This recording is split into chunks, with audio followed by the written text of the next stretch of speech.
जिसका नाम है बेटा समास विचार। आइए जानते हैं उसकी परिभाषा के बारे में ताकि हम इसे और अच्छे से समझ पाए। दो या दो से अधिक शब्दों से मिलाकर एक शब्द में संक्षिप्त कर देने वाले को हम समास कहते हैं। जब हम किसी शब्द को संक्षिप्त रूप से लिख देते हैं परंतु उसका अर्थ थोड़ा बड़ा होता है तो हम उसको समास कहते हैं।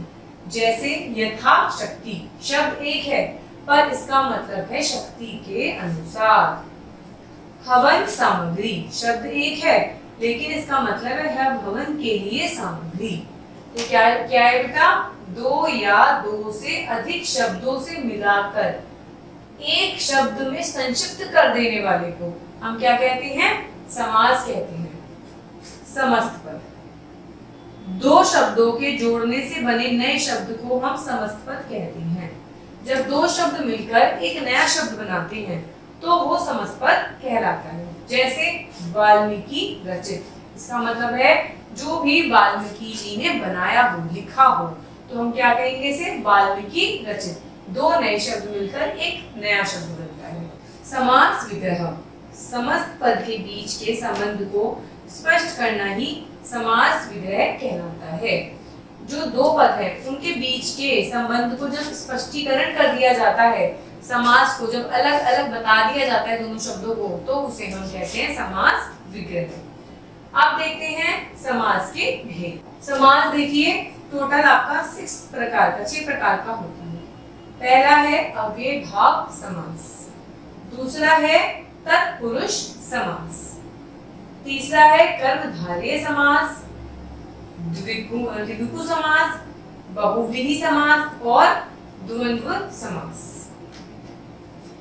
अब पढ़ते हैं पहले हम अव्ययभाव समास के बारे में। जिस समास में प्रथम पद प्रधान हो उसे हम अव्ययभाव समास कहते हैं। मतलब जिसमें पहला पद, पहला अक्षर इंपॉर्टेंट हो, जिसके ऊपर आगे का पूरा ही समझने के लिए शब्द छुपा हो, उसे हम अव्ययभाव समास कहते हैं। जैसे यथा समय, तो मतलब समय के अनुसार, यथा शक्ति, शक्ति के अनुसार। तो इसमें जो प्रथम पद क्या हो गया बेटा, यथा। यथा का क्या हो गया, यथा शब्द क्या हो गया, प्रधान है। मतलब अगर हम सिर्फ समय लिखेंगे तो नॉर्मल समय हो जाएगा, पर जब हम लिखेंगे यथा समय तो मतलब आता है समय के अनुसार। सेकंड आता है बेटा तत्पुरुष समास। जिस समास में दूसरा प्रधान पद हो उसे तत्पुरुष समास कहते हैं। समझ गए? हमने अव्ययभाव समास में पहला पद प्रधान पढ़ा था और तत्पुरुष समास में कौन सा पद प्रधान है, दूसरा पद। ये भी बेटा 6 प्रकार के होते हैं। कर्म तत्पुरुष, करण तत्पुरुष, संप्रदान तत्पुरुष, अपादान तत्पुरुष और संबंध तत्पुरुष। इससे आगे भी एक और पढ़ेंगे हम, पहले इनके बारे में हम जान लेते हैं। कर्म तत्पुरुष क्या होते हैं, इसमें को लोप हो जाता है। मतलब इसमें जो को शब्द होता है इसका लोप हो जाता है। जैसे जेब को काटने वाला, अगर हम जेब कतरा बोल देंगे तो क्या हमें पूरा बार बोलने की जरूरत पड़ेगी कि जेब को काटने वाला है, तो उसमें को शब्द की खत्म हो गया। मन को हरने वाला, इसकी जगह हमने क्या बोल दिया, मनोहर। तो ये जो समास है, ये जो तत्पुरुष है, इसने को शब्द को क्या कर दिया बच्चों, विलुप्त कर दिया। करण तत्पुरुष, इसमें से द्वारा का लोप हो जाता है। जैसे मन से माना तो मन माना, तो उसमें क्या हुआ, से शब्द की जो यूज है वो फिनिश हो गया। वाल्मीकि द्वारा कृत, तो वाल्मीकि कृत हो गया, तो ये द्वारा शब्द का खत्म हो गया। तो ये जो करण तत्पुरुष समास होता है वो से और द्वारा इन दोनों शब्दों का लोप कर देता है, मतलब इन्हें गायब कर देता है। संप्रदान तत्पुरुष, इसमें के लिए का लोप हो जाता है। जैसे गुरुओं के लिए दक्षिणा, तो हम इसे बोल देंगे गुरु दक्षिणा, तो के लिए का विलुप्त हो गया।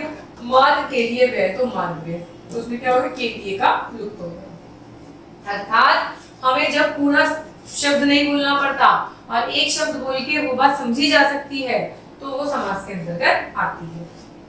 अपादान तत्पुरुष, इसमें से का लोप हो जाता है बेटा। जैसे काम से जी चुराने वाला, तो कामचोर अगर हम बोल देंगे तो क्या हमें उसे अलग से बताना पड़ेगा कि तुम काम से जी चुराते हो। मैंने कहा शीला कामचोर है, तो ये अपने आप ही क्लियर हो गया कि शीला को काम करना पसंद नहीं है और वो काम से जी छुड़ाती है। तो मैंने शीला को कामचोर बता दिया, तो से शब्द क्या हो गया, विलुप्त हो गया।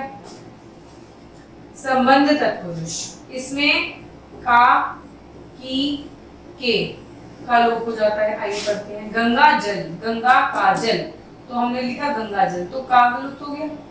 सेना का नायक, तो हमने बोल दिया डायरेक्ट सेना नायक, तो इसमें का शब्द की क्या हो गई, गायब। 6 है हमारा अधिकरण तत्पुरुष, इसमें में और पर का लोप हो जाता है। घोड़े पर सवार, तो क्या बोलेंगे, घुड़सवार। पेट में दर्द, मतलब पेट दर्द, तो हम पेट दर्द बोलेंगे या पेट में दर्द बोलेंगे। अगर हमें समास का यूज करना है, ये वाला समास है हमारे पास, तो हम क्या बोलेंगे, पेट दर्द। अपने आप ही क्लियर हो गया कि पेट दर्द है, तो पेट के अंदर ही तो दर्द होगा। अब नेक्स्ट पढ़ते हैं बच्चों, कर्मधारय समास, जिसमें विशेषण विशेष्य का संबंध होता है, उसे कर्मधारय समास कहते हैं। पहले हम लोग पढ़कर आए विशेषण क्या होता है, विशेष्य क्या होता है, एक बार मैं रिवाइज करा देती हूँ आपको। किसी भी चीज की संज्ञा सर्वनाम की जब हम विशेषता बताते हैं तो उसे विशेषण कहते हैं। जिसके बारे में विशेषता बताई जाती है उसे हम विशेष्य कहते हैं। जैसे नील कमल, तो नीला है कमल, नील कमल विशेषता बताती है, नील कमल, कमल कैसा है, नीला है। पित्त वस्त्र, मतलब पीला है जिसका वस्त्र, कौन होता है, श्री कृष्ण जी। अब हम पढ़ेंगे द्विगु समास, जिसमें पहला अक्षर संख्यावाची हो उसे द्विगु समास कहते हैं। मतलब जिसके पहले शब्द से हमें किसी भी वस्तु, चीज, स्थान की संख्या का, क्वांटिटी का पता चले। जैसे 9 रत्नों का समूह, तो इसमें 9 क्लियर होना है ना, तो ये द्विगु समास के अंदर आएगा। नवरत्न, 4 समूह, 4 रास्तों का समूह, तो चौराहा। 5 वटों का समूह, मतलब पंचवटी। बहुव्रीहि समास, जिस समास में समस्त पद का कोई भी प्रधान पद ना हो। पहले हमने पढ़े थे समास जिसमें पहला पद प्रधान है, किसी में दूसरा पद प्रधान है, और इसके अंदर कोई भी पद प्रधान नहीं है, बल्कि अन्य पद प्रधान हो, उसे हम बहुव्रीहि समास कहते हैं। जैसे है लंबा है उधर जिसका, और उसमें कोई चीज प्रधान नहीं है, पर अगर हम लंबोदर कह देंगे तो वो अपने आप में क्या हो जाएगा बच्चों, प्रधान हो जाएगा। नीला है कंठ जिसका, कोई चीज प्रधान नहीं है, नीला अलग प्रधान नहीं है, कंठ अलग प्रधान नहीं है, पर जब हम नीलकंठ बोल देंगे तो एक अपने आप में प्रधान वस्तु, प्रधान चीज आ जाएगी। पीला है वस्त्र जिसका, मतलब पीतांबर। तो आप समझ पा रहे हैं किस तरीके का समास बहुव्रीहि समास होता है। फिर हम पढ़ते हैं 6th वाला, वो क्या है, द्वंद्व समास। जिस समास में दोनों पद प्रधान हो उसे हम द्वंद्व समास कहते हैं। माता और पिता दोनों हैं तो माता पिता लिख सकते हैं। राधा और कृष्ण, तो राधा कृष्ण। राम और लक्ष्मण, मतलब राम लक्ष्मण। तो आप समझ सकते हैं, और की जगह हमने डैश लगा दिया, लेकिन इसमें दोनों ही पद प्रधान है। क्या आपके माता प्रधान है, पिता प्रधान है, दोनों ही आपके जीवन में सेम स्थिति रखते होंगे, सेम जगह रखते होंगे। तो हमने इस तरीके से समास के बारे में पढ़ा। किसी समास में हमने पढ़ा एक पद पहला पद प्रधान होता है, किसी में पढ़ा दूसरा पद प्रधान होता है, किसी में पढ़ा दोनों ही प्रधान नहीं होते, किसी में पढ़ा कि दोनों पद प्रधान होते हैं। तो इस तरीके से समास में सबकी अलग अलग परिभाषा होती है।